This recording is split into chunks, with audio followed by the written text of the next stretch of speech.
you have these people that do that, and you have the stories, and this is something that happened to one of my students. There's something that opens up here in the top of the palate for people who dry fast for a very long time. And we saw this happen one time in Prajani, that is one of the Breatharian level fours. He said that it happened to him, and it's like he gets this. He called it a nectar that they can actually take from the top of the palate, which is just underneath the pineal gland, which Yeah. is very interesting. So we saw this in one of my students. He was just a regular guy, a very deep guy, but a regular guy. Like one of, if you would look at the 30 people that were there and you tell me, Ray, who do you think would be the one that this will happen to him? He wouldn't be one of these. So, but he was a hiker. He was Swiss. He was living in the mountain. He was hiking quite a lot. I believe that it had to do with his frequency that aligned with nature. And you really start open. We saw it opening. It became purple, and it was like a small cave, and it became liquid-like. And he did 5 days of dry fasting instead of three. Some of the students want to extend. And I told him, if you drink now, it's probably going to close and you Mhm. won't get the same effect. So he went one more day and then he said, okay, I'm going back. Maybe at home I'll play around with this concept. So we know that something happens there, that pineal gland is somehow activated and it creates something that they can actually have a wet throat with. So they kind of like suck it out. So there is a biological process that happens here that our scientists right now don't really know how to explain. I can tell you that I'm a very scientific oriented guy. So I test myself. When I went on that television show, they weighed me, they checked my energy, input, output. They took me to a dietitian, they followed me, everything. And they said, look, it doesn't make sense. You're expending about 3,500 energy calories a day and you're consuming only a few hundred and you're not losing any weight. So I said, I can't explain it. The way that I understand is that our science absorbs and sees a phenomenon, and it's up to you guys to explain how this actually works. Are you aware of other methods that activate that nectar? I have some ideas about it. I can tell you about it in a sec. But No, this is the only thing I know. I know it's extended dry fasting and probably a very specific individual. so there's in Taoism, specifically the book, The one you showed me before? yeah, the Taoist meditation. This is a really good one by Isabel Robinette. It talks about fasting and preparing the body and purifying it for other means, other reasons.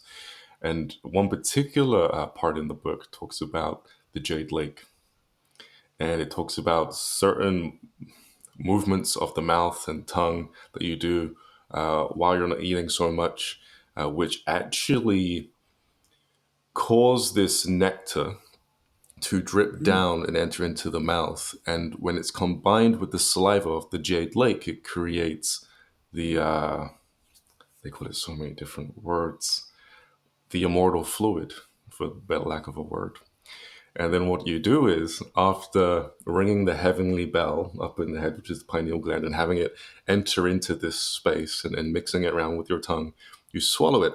And as you swallow it, it moves down, I think they call it 5 areas or 5 chambers of the body. It mixes into the abdomen and then it gets absorbed into the body. And if you do that over a certain period of time, what will happen is you'll experience what they call an internal springtime, where gray hairs turn black, skin that lost its elasticity comes back to normal. You get your hair back. If it fell out, it'll come back. And it's very interesting. It's not the only source that talks about this nectar. In Neigong, which is a completely different area of expertise, same thing. Same thing, but it's done in a different way. You do it through the Mhm. microcosmic orbit, moving. Well, first you build the dantian, the chi, in the dantian region till it spills over.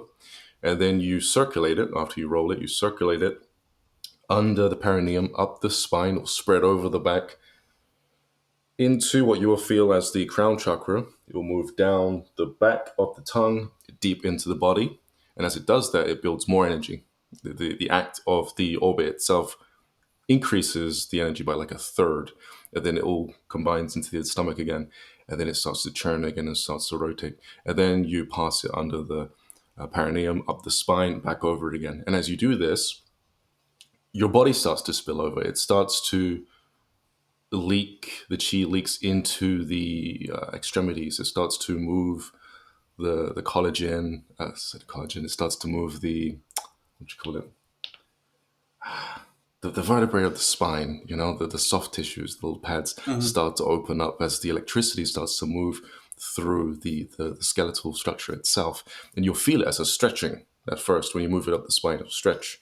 And then even your fingers and your arms will come away from each other and your feet will start to stretch out and you'll feel elongated. And then that creates more room for this chi. You circulate it again and it will fill you out even more to the point where you just feel this thick So did you plasma try like any of these electricity. exercises, Oh, yeah, or I this is do the this one quite a lot. It's really fun because if you do this and then you practice, not straight after, but you can if you want. If you do this and you start practicing mantras for chakras, your chakra game completely transforms. The microcosmic orbit seems to upgrade your energy system to such a high extent that you can literally feel the containers for the chakra energy itself to such an exact precision you can draw it out easily with Mhm. all of the chakras. And if you do other energy systems out there, whether it's Kriya Corporated or Kundalini inspired, you'll also go way further with those practices because of what the microcosmic orbit does to your body. You see, when this body becomes filled with chi due to the microcosmic orbit, the chi starts to absorb into the tissues, the soft tissues of the body, into the Mhm. tendons and into everything. And your body actually changes. And you'll start to notice it too. You start to build muscle without working out. It starts from the inside and moves all the way to the outside. And you'll notice That that your makes so much biceps are bigger sense. than normal and you That's haven't done exactly what push I'm ups, but your talking chest about. is It's huge. And you're it's like, oh, it's okay. energy that transforms into physical matter. Yeah. And but it's controlled by you by your breathing, but your belief about it, but what you read about it. And eventually that becomes a reality. And you can even measure this because they call it the tendon classic in Nagong, which is a series of texts that talk about more of the side effects of these high level practices, which anyone can get to if you just get really good at the microcosmic orbit. The body naturally starts to evolve in this direction.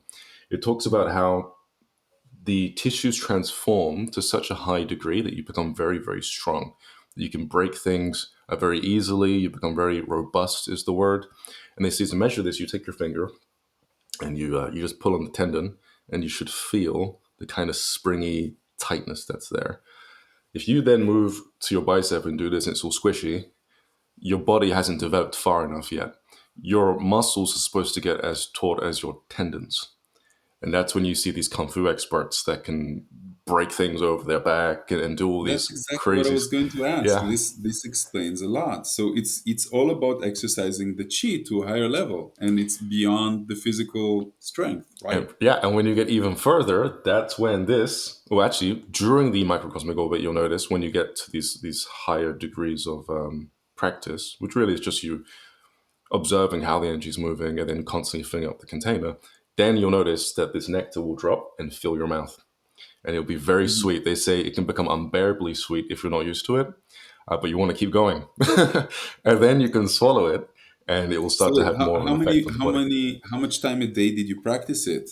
So in the beginning, the first month that I did it, and I did the Dao, I did this one as well in Bali, which is Hmm. the mouth movements that had the nectar drop, and I got my mouth feeling like I had just swallowed honey. It was really good. I was telling everyone about it, and they didn't. They were like, okay, whatever. I was like, I can taste it. I can taste it. For this one, it took me about 7 to 8 months, 2 3 times a day. I'd even do it whilst I was working. Sometimes I would do the exercises which help the whole the whole mechanism take place, the Hmm. process take place. With the microcosmic orbit, I haven't completely gotten to those same level of you know sweetness that I did with the Taoist meditation one, but I've gone really far with the energy going into the body and leaking into the tissues and into the bone marrow. That Send me material. I'd love to try this exercise. It might correlate to what I'm teaching. Yeah, that took only a month. It took me 2 weeks to learn the exercise properly. I learned it from Hmm. a specific lad called Damo Mitchell. I can also give you his course. It's free. It's on his website. Hmm. It took me 2 weeks to learn that, and then it took me about a month to really polish it up and get used to it. And yeah, I did it maybe once or twice a day for the first month, but then I overdid it because I overdid the proprietary exercises which open up the channels in the body that are similar to other exercises too out there. Hmm. So then I had to learn it's kind of like working out in that it does have a negative effect on the body if you do too much, and you have to let the body recover. And so I'd let the body recover for a few days and I'd continue. So it didn't take long. But what you're talking about, the nectar, especially if you fast, I believe you can get that much quicker. There are multiple ways of Yes. getting it, and they seem to have similar stories said about them. Said about it, the Well, I'll nectar. tell you, you need to think about food not as poison, but as something that creates additional required energy to deal with.